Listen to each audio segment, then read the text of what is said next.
coaxial receivers to alert you of impending hazards. Today's test is being conducted for severe weather preparedness week. No weather radio warning alarm system is normally The conducted. attention signals you just heard will KDO89. Missouri, St. Louis, Franklin, Jefferson, Lincoln, St. Charles, Warren, and the city of St. Louis. In Illinois, Madison, Monroe, and St. Clair. If your receiver was tone activated, the alert function will automatically reset after the test.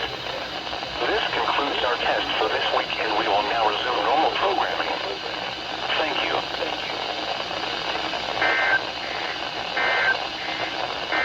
At 9 a.m. at Lambert Field in St. Louis, it was cloudy with a temperature of 41 degrees.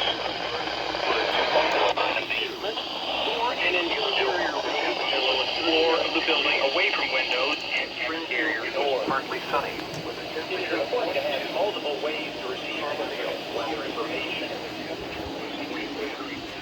It was cloudy and 41 degrees. Return to regular programming.